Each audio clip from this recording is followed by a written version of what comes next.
Heart beat scan ఒక్క second లోనే world class 640 slide CT scan ఇప్పుడు మీ విస్టా ఇమేజింగ్ బంజారా హిల్స్ లో. అందరూ కదిలి రావాలి. ఖచ్చితంగా ప్రతి బొగ్గు గనిలో కూడా మళ్ళీ అగ్గి మండిస్తాం, వదిలిపెట్టాం. ఇంకా కొంతమంది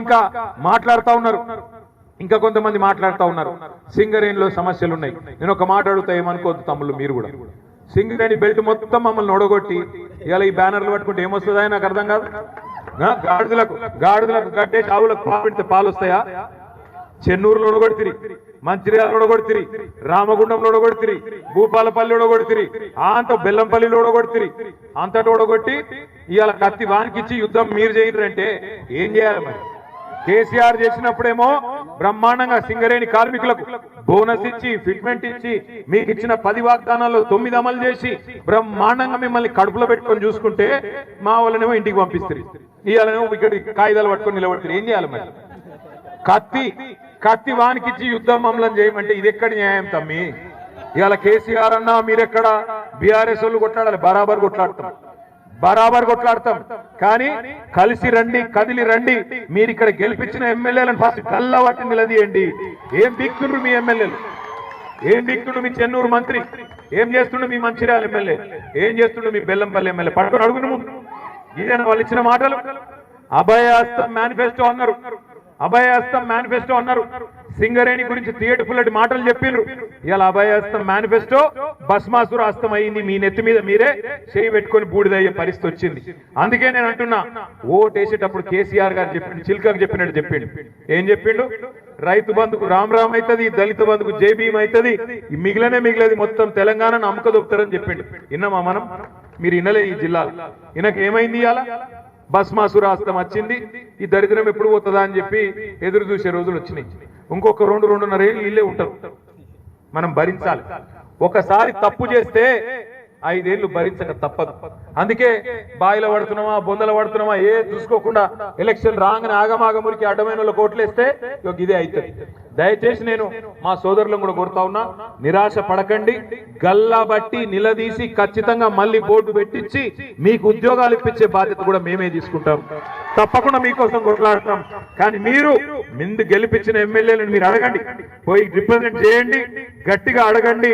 వారసత్వ ఉద్యోగాలు, అట్లాగే కొన్ని పేర్ల విషయంలో కూడా కొంత ఆ మారు పేర్ల విషయం కూడా ఉంది. ఇవన్నిటినీ కూడా తప్పకుండా పరిష్కారం జరగాలి అంటే మీరు మాకు అండగా నిలబడండి. మా తమ్ముడు సుమన్ నాయకత్వంలో, మా రాజిరెడ్డి గారి నాయకత్వంలో, మొత్తం టీబీజీకేఎస్ ఆధ్వర్యంలో, అదేవిధంగా బీఆర్ఎస్ పార్టీ ఆధ్వర్యంలో ప్రతి బొగ్గు గనిలో, ప్రతి డివిజన్ లో తప్పకుండా మేము గల్లమెత్తుతాం. మీరు మాతో కలిసి రండి. ఈ ప్రభుత్వం ఇవాళ ఇస్తున్న మాటలు ఇస్తున్న హామీలు చూస్తే నవ్వాలను ఏడవాలను తెలుస్తలేదు. మింగ మెతుకులేదు కానీ మీసాలకు సంపెంగ నూనె పెట్టినట్టు వెనకటికేవడం. రేవంత్ రెడ్డి కథ గట్లే ఉంది. 1 కోటి మంది మహిళల్ని కోటీశ్వరులు చేస్తారట ఈ మొగోడు. 1 కోటి మంది మహిళల్ని కోటీశ్వరులు చేస్తారట. ఎట్లా చేస్తావురా అయ్యా మరి? 1 కోట్లు అంటే ఎన్ని $1 ట్రిలియన్ నీకు ఎరికేనా అని మన అసెంబ్లీలో అడిగిన నేను. 1 కోటి మందిని కోటీశ్వరులు అంటే 1 కోట్లు. 1 కోట్లలో ఎన్ని సున్నాలు ఉంటాయో కనీసం తెలుసా రేవంత్ రెడ్డికి? ఏమి తెలియదు. నరకుడే ఏది పడుతుంది. 2500 ఇస్తా, 4000 ఇస్తా, స్కూటీ ఇస్తా, తులం బంగారం ఇస్తా, 15,000 ఇది ఇస్తా, 16,000 అది ఇస్తా, ఇష్టం వచ్చినట్టు నరికిండు. ఇలా కుర్చీలకి కూర్చున్నాడు. ఏం చేయాలనో తెలుస్తలేదు. ఏమంటాడు ఇప్పుడు? నేను లంకె బిందెలు ఉంటాయనుకొని వచ్చినా, ఇక్కడ లంకె బిందెలు లేవు. నువ్వు గట్టిగా అడిగినావు అనుకో, ఏమైరాబాయ్ చెప్తీవి కదా, నవంబర్లో రైతు బంధు 10,000, డిసెంబర్లో 15,000, ఏం సంగతి తమ్మి అంటే నీ లాగుల తొండలు ఇస్తా అంట. గట్టిగా అడిగినావు అనుకో, మహిళలకు ఎప్పుడు ఇస్తావురా అయ్యా 2,500 100 రోజులనే ఇస్తా అంటివి కదా మహాలక్ష్మి ఏడవాయ్ అంటే నీ గుడ్లు వీకి గోటీలాడుతా. గిదే ఆయనకు తెలిసిన భాష. గుడ్లు వీకుడు, గోటీలాడు, లాగుల తొండలిడ్సుడు, నిన్నగాక మొన్న 3 నెలల పిల్లలు గంటరానుడు. ఈ ఒక ముఖ్యమంత్రి మాట్లాడే మాటలా? గింత లేకి ముఖ్యమంత్రి, గింత చెండాలపు ముఖ్యమంత్రి నాకు తెలిసి భారతదేశంలో ఎవడు లేడు. గింత పెద్ద ఎత్తున దోసుకుంటున్న ముఖ్యమంత్రి కూడా భారతదేశంలో ఎవడు లేడు. అందుకే దయచేసి మిమ్మల్ని కోరేది నేను, రేపు మళ్ళా వస్తాయి జిల్లా పరిషత్ ఎలక్షన్లు వస్తాయి, అట్లాగే సహకార ఎన్నికలు వస్తాయి, సింగరేణి ఎన్నికలు వస్తాయి. ఆగం కాకుర్రి మళ్ళొక్కసారి. మళ్ళా గిట్లనే ఎలక్షన్ రాగానే వాడో 1000 రూపాయలు ఇయ్యా, వీడో 2000 ఇయ్యా, వాడో చాక్లెట్, వీడో పిపర్మెంట్ జేబులో పెట్టంగానే మళ్ళా ఆగమై ఎప్పటి లెక్క మళ్ళా బొందలు పడితే కాపాడేందుకు ఎవరు ఉండరు. ఈ రాష్ట్రాన్ని సాధించిన నాయకుడు, ఈ రాష్ట్రాన్ని 10 ఏళ్ల పాటు భారతదేశంలో అగ్రగామిగా నిలబెట్టిన నాయకుడు ఎవరు ఒక ఆయననే మనకు శ్రీరామ రక్ష. మళ్ళీ కేసీఆర్ గారిని తెచ్చుకోవాలి. 2028లో ఖచ్చితంగా ముఖ్యమంత్రి చేసుకోవాలి. ఈ రాష్ట్రంలో ఉండే రైతుల ముఖంలో చిరునవ్వు చూడాలి అంటే, ఈ రాష్ట్రంలో ఉండే సింగరేణి కార్మికుల ముఖాల్లో చిరునవ్వు చూడాలి అంటే, ఈ రాష్ట్రంలో ఉండే పేదల ముఖంలో సంతోషం మళ్ళీ కనబడాలి అంటే తిరిగి కేసీఆర్ రావాల్సిందే. ప్రజాస్వామ్యం బతకాలి తెలంగాణలో అంటే తిరిగి కేసీఆర్ రావాల్సిందే. ఈ విషయంలో ఇంకొక మాట కూడా నేను చెప్పాలి. కాంగ్రెస్ వాళ్ళు ఇట్లున్నారు, బీజేపీ వాళ్ళు ఏమైనా చక్కగా ఉన్నారంటే వాళ్ళు ఏం చక్కగా లేరు. ఇంత అవుట్ రైట్ గా రేవంత్ రెడ్డి దోపిడీ చేస్తుంటే సింగరేణిలో మనం అడిగినాం, అయ్యా మీ వాటా కూడా ఉన్నది, కేంద్ర ప్రభుత్వమా మీకు కూడా 49% ఉన్నది, మీరెందుకు అడ్డుకుంటలేరు ఈ కుంభకోణాలను, మీరెందుకు 1000 కోట్ల దోపిడీ జరుగుతుంటే గమ్మునున్నారు, సిబిఐ ఎంక్వైరీ ఏంటి అంటే మేమే బెబ్బెబ్బే. ఇద్దరు దొందే, ఇద్దరు చీకటి దోస్తులు ఒకరినొకరు కాపాడుకుంటా ఉన్నారు. ముఖ్యమంత్రి బావమరిదికి ఇక్కడ సింగరేణిలో టెండర్లు వస్తుంటే ముఖ్యమంత్రి బావమరిదికి ఇక్కడనే వస్తున్నాయి అనుకునేరు మీరు టెండర్లు. కేంద్ర ప్రభుత్వ పథకం అమృత్లో కూడా ఇదే ముఖ్యమంత్రి బావమరిది సృజన్ రెడ్డికి 100 కోట్ల కాంట్రాక్టులు వస్తాయి. బీజేపీ ఎంపీలకు ముఖ్యమంత్రి గారు తెలంగాణలో కాంట్రాక్టులు ఇస్తారు. అట్లా మంచిగా ఇచ్చిపుచ్చుకునే బంధం కాంగ్రెస్ బీజేపీ కలిసి నడుస్తా ఉన్నారు. అందుకే ఒకరి దోపిడీ ఒకరు బయట పెట్టకుండా బ్రహ్మాండంగా కాపాడుకుంటా ఉన్నారు. ప్రధానమంత్రి వస్తాడు ఢిల్లీకి వెళ్ళి, వచ్చి పెద్ద మీటింగ్ లో చెప్తాడు, ఈ రాష్ట్రంలో ఆర్ఆర్ ట్యాక్స్ వసూలు చేస్తున్నారు, బిల్డర్ల కాడ కాంట్రాక్టర్ల కాడ సింగరేణిలో పనిచేసే కాంట్రాక్టర్ల కాడ ఆర్ఆర్ ట్యాక్స్ వసూలు చేస్తున్నారు అంటాడు. ఏంటిది ఆర్ఆర్ ట్యాక్స్ అంటే? రాహుల్ రేవంత్ ట్యాక్స్ అంటాడు. మరి చెప్పి కూడా 1.5 సంవత్సరాలు అయిపోయాయి ప్రధానమంత్రి చెప్పి. మరి 2 సంవత్సరాలు అయిపోయినా కూడా ఎందుకు విచారణకు ఆదేశిస్తలేడు ప్రధానమంత్రి గారు? హోంమంత్రి అమిత్ షా వస్తాడు, తెలంగాణ ఏటీఎం గా మారిపోయింది, కుంభకోణాలు చేస్తున్నారు కాంగ్రెస్ వాళ్ళు, ఏటీఎం అయిపోయింది తెలంగాణ కాంగ్రెస్ పార్టీకి అంటాడు. మరి దొంగలు ఎవరు పట్టుకోవాలి? హోంమంత్రి పట్టుకోవాలనా లేదా? పోలీసుడే పట్టుకోవాలి కదా. మరి దొంగను పట్టుకునే పోలీసులకు అధ్యక్షుడిగా ఉన్న హోంమంత్రి ఇలా ఆయన వచ్చి ఏటీఎం గా మారింది అంటాడు తప్ప కార్వాయి చేయడు, విచారణ జరిపించడు. ఒకళ్ళ దొంగతనం ఒకళ్ళు బయట పడకుండా మంచిగా భద్రంగా కాపాడుకుంటా ఉన్నారు. ఇంకా దాని మీదకెళ్ళి ఒక కొత్త కుట్ర. ఇంత బ్రహ్మాండంగా గోదావరి నది మీద కేసీఆర్ గారి నాయకత్వంలో కాళేశ్వరం ప్రాజెక్టు మనం కట్టుకుంటే ఆ కాళేశ్వరాన్ని ఒకడు కూలేశ్వరం అయిపోయింది అంటాడు. 1,00,000 కోట్లు కొట్టుకపోయినాయి అబద్ధాలు మాట్లాడతారు. 1,00,000 కోట్లు అప్పు అయిపోయింది తెలంగాణలో అని చెప్పి తప్పుడు మాటలు మాట్లాడతారు.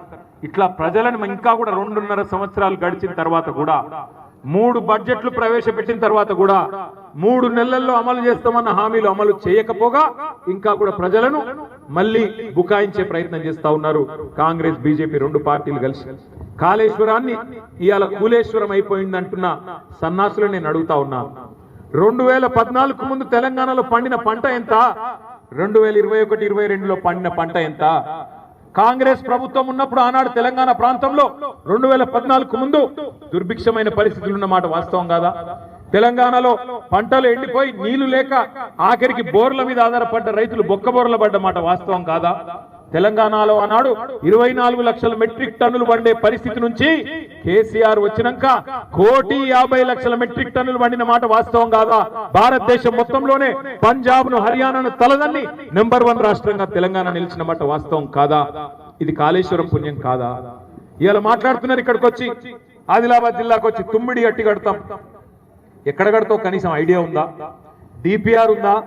పక్కన మహారాష్ట్రతో ఒప్పందం అయిందా? ఎన్ని మీటర్లకు కనీసం అంగీకారం అయిందా? ఏది లేదు. బడ్జెట్ లో పెట్టింది 52 కోట్లు, కానీ కడతాం ఏక్తాం పీక్తాం అనే మాటలు మాత్రం కోటలు దాటుతా ఉన్నాయి. బడ్జెట్ చూస్తే మీరు చూడండి కావాలంటే జర్నలిస్ట్ మిత్రులు, 52 కోట్లు మాత్రమే పెట్టినారు. మరి 52 కోట్లతో ఎన్ని సంవత్సరాలు కడతారు? 100 సంవత్సరాలు కడతారా? 1000 సంవత్సరాలు కడతారా? ఇట్లనే మాటలతోనే టైం పాస్ చేస్తారా? ప్రభుత్వం చెప్పాలి. కడతామని బిల్డప్ తప్ప ఇంతవరకు అతి లేదు గతి లేదు. ఒకటి మాత్రం వాస్తవం, కాళేశ్వరం కట్టింది మరి తెలంగాణకు న్యాయం చేయడానికి, తెలంగాణకు లాభం చేయడానికి. సింగరేణిని లాభాల బాటలు నడిపింది, కార్మికులకు బోనస్లు ఇచ్చింది, బ్రహ్మాండంగా సింగరేణిలో వారసత్వ ఉద్యోగాలు ఇచ్చింది ఈ రాష్ట్ర ప్రజలు, ముఖ్యంగా సింగరేణి కార్మికుల సంక్షేమం కోసం. అట్లాగే 10 ఏళ్ల పాటు తెలంగాణని అపురూపంగా నడిపింది కూడా, అద్భుతంగా అన్ని రంగాల్లో ముందుకు తీసుకొని పోయింది కూడా కేసీఆర్ నాయకత్వం. ఇవాళ మా సుమన్ ఓడిపోకపోయి ఉంటే, మా దివాకరన్ ఓడిపోకపోయి ఉంటే, మా చంద్రన్న ఓడిపోకపోయి ఉంటే ఇప్పటికే మనకు 4000 పెన్షన్ ఎప్పుడో వస్తుండే. కేసీఆర్ గారి ప్రభుత్వమే వచ్చుంటే 4000 పెన్షన్ ఎప్పుడో వస్తుండే. కేసీఆర్ ప్రభుత్వమే వచ్చుంటే ఇచ్చిన మాట ప్రకారం దివ్యాంగులకి 6000 పెన్షన్ వస్తుండే. ఈ పాటికి కేసీఆర్ ప్రభుత్వం వచ్చింటే మీరు ఇట్లా బోర్డులు పట్టుకొని నిలబడే పరిస్థితి ఉండకపోతుండే, మీ ఉద్యోగాలు మీకు ఎప్పుడో వస్తుండే. కేసీఆర్ ప్రభుత్వమే వచ్చుంటే 15,000 రైతు బంధు ఎప్పుడో మీకు వచ్చేది. ఎందుకంటే రైతు బంధు పెట్టిందే కేసీఆర్ కదా. అందుకే నేను అంటున్నా, దయచేసి ఆలోచించండి. మొన్న క్యాతనపల్లిలో ఏ ప్రజాస్వామిక స్ఫూర్తినైతే మా క్యాతనపల్లి సోదరులు సోదరిమణులు చూపెట్టినారో అదే స్ఫూర్తి భవిష్యత్తులో కూడా తప్పకుండా మీరు చూపాలి. ఎప్పుడు ఎన్నికలు వచ్చినా, జిల్లా పరిషత్ ఎన్నిక వచ్చినా, సింగరేణి ఎన్నిక వచ్చినా, మున్సిపల్ ఎన్నికలు అంటే అయిపోయినాయి, ఇంకా ఏమైనా అడుగుబొడుగు మున్సిపాలిటీలు ఎక్కడ మిగిలి ఉంటే అవి వచ్చినా, సహకార వ్యవస్థలో వచ్చే ఎన్నికలు వచ్చినా తప్పకుండా ఒకటే గుర్తుపెట్టుకోండి, ఈ రోజు ఈ రాష్ట్రానికి శ్రీరామ రక్ష కేసీఆర్ గారి నాయకత్వం. తప్పకుండా నాకైతే విశ్వాసం ఉంది, మళ్ళీ తొందరలోనే మనకు మంచి రోజులు వస్తాయి. 2028లోనే మంచిర్యాల జిల్లాలో తప్పకుండా అన్ని నియోజకవర్గాల్లో మళ్ళీ గులాబీ జెండాను ఎగురుతుంది. ఇక్కడికి వచ్చే ముందు, ఇక్కడికి రావడం నాకు ఆలస్యమైంది. ఎందుకు ఆలస్యమైంది అంటే మధ్యలో ఇవాళ చాలా పెళ్లిళ్ళు ఉండే, తప్పని పరిస్థితుల్లో ఎక్కడికక్కడ ఎమ్మెల్యేలు ఆపితే నాకు తప్పలేదు. అట్లాగే మనం కట్టిన మెడికల్ కాలేజ్, మన మంచిర్యాలలో మనం కట్టిన మెడికల్ కాలేజ్ 38 ఎకరాల్లో అద్భుతంగా మెడికల్ కాలేజు మనం మంచిర్యాల శివార్లలో కట్టుకున్నాం. 11 ఎకరాల్లో అద్భుతమైన హాస్పిటల్. ఎన్నడన్నా కలగన్నరా మంచిర్యాల ప్రజలు? మా మంచిర్యాల జిల్లా అవుతుందని, ఈ జిల్లాకు ఒక మెడికల్ కాలేజ్ వస్తుందని, ఈ జిల్లాకు ఒక నర్సింగ్ కాలేజ్ వస్తుందని, ఈ జిల్లాలో ఇన్ని అద్భుతాలు జరుగుతాయని ఎన్నడన్నా కలగన్నారా? సింగరేణిని అద్భుతంగా లాభాల బాటలు నడిపింది కేసీఆర్ గారు. ఇవన్నీ కూడా కళ్ళ ముందు కనబడుతూ ఉండగా ఆనాడు కొన్ని దొంగ మాటలు నమ్మి మనం మోసపోయినాం. భవిష్యత్తులో మళ్ళీ అట్లా జరగకూడదు అంటే ఇట్లాంటి నాయకులు, మన బంగారు నాయకత్వం ఇక్కడ ఉన్నది, వాళ్ళందరినీ తప్పకుండా మళ్ళీ భవిష్యత్తులో సింగరేణిలో ఇండ్లు కట్టుకున్న వారికి జీవో 76 ద్వారా పట్టాలు ఇవ్వాలి. జీవో నేను ఇచ్చినట్టయితే మా ఇస్తుడికి జీవో నేను ఇవ్వలేను. మనం ఇచ్చిన జీవోని అమలు చేస్తలేదు. వాళ్ళు ఏది చేయరు తమ్మి, మీరు సింగరేణిలో గెలిపియండి, సింగరేణిలో ఉన్న గుర్తింపు సంఘాన్ని తీసి అవతల వారేసి మళ్ళీ టీబీజీకే తీసుకురండి, అప్పుడు అన్ని సెట్ అవుతాయి. అంతేగాని మనం ఇట్లా కత్తివానికి యుద్ధం మనం చేయమంటే బేకార్. ఇప్పుడు ఎవరున్నారు? మనం ఉన్నాం, ఆ సింగరేణిలో లేం కదా. మరి సింగరేణిలో మళ్ళీ కనీసం అక్కడనే తీసుకురాలి. 3-4 నెలలు ఎలక్షన్ ఉందట, టీబీజీకేఎస్ గెలిపియండి. అన్ని డివిజన్లలో టీబీజీకేఎస్ ఏకపక్షంగా గెలుచుకొస్తే అప్పుడు ఆటోమేటిక్ గా సింగరేణిలో కూడా భయపడతారు. అంతేగాని అట్లా కాదు ఇట్లా అంటే మనం ఎవరికో జీవో ఇచ్చినాం నువ్వు అమలు చేయండి, వాడెందుకు చేస్తాడు? వాని మెడ మీద కత్తి పెట్టి అడగాలంటే టీబీజీ కేసు గెలవాలి. దయచేసి మళ్ళొక్కసారి నేను విజ్ఞప్తి చేస్తా ఉన్నా, ఇప్పటికీ బాగా ఆలస్యమైంది. తమ్ముడు సుమన్ గాని మిగతా నాయకత్వం, మంచిర్యాల జిల్లా నాయకత్వం నన్ను మన్నించాలి. సుమన్ కూడా అలగొద్దు, ఎందుకంటే ఆలస్యంగా వచ్చినా అలిగిండు. ఆడ చిన్నయ్య గారి బిడ్డ పెళ్లిండే, దాంతో పాటు మధ్యలో మెడికల్ కాలేజ్ కూడా. ఎందుకంటే వీళ్ళకి అలవాటు కాంగ్రెస్ వాళ్ళకు, మనం కట్టిన బిల్డింగ్లకు ఆయన రంగులు పూసి రిబ్బన్ కట్ చేసి మేమే కట్టినామని చెప్తారు లంగాలు వాళ్ళు. అందుకే మనది మనం కట్టినామని చెప్పుకోవాలి కనీసం అని చెప్పి దివాకరణ చెప్పి ఆడికి పోయిన తప్ప వేరే ఉద్దేశం కాదు. మళ్ళొక్కసారి మా క్యాతనపల్లి దయచేసి మీ ఇక్కడ వేదిక మీద ఉన్న నాయకులకు నా ప్రార్థన, మీరందరూ ఆగమాగం చేయకుండ్రి. నేను మెయిన్ గా వచ్చింది క్యాతనపల్లి మున్సిపల్ చైర్పర్సన్ గారిని, కౌన్సిలర్లకు సన్మానం చేసినందుకు. అది సభ్యంగా అయ్యేటట్టు చేయండి, ఎందుకంటే వాళ్ళు మామూలు కాదు. కోట్ల ప్రలోభాలు పెడితే కూడా లొంగలేదు, కోట్ల రూపాయలు ఇస్తామంటే లొంగలేదు. అట్లాంటి వాళ్ళకు ఒకసారి గట్టిగా చప్పట్లతో హృదయపూర్వకంగా అభినందనలు తెలియజేస్తూ మళ్ళొకసారి ఆలస్యంగా వచ్చినందుకు మన్నించాలని కోరుతూ, తప్పకుండా మంచిర్యాలలో మళ్ళీ గులాబీ జెండా ఎగరాలని ఆకాంక్షిస్తూ పేరు పేరున అందరికీ నమస్కారం. జై తెలంగాణ.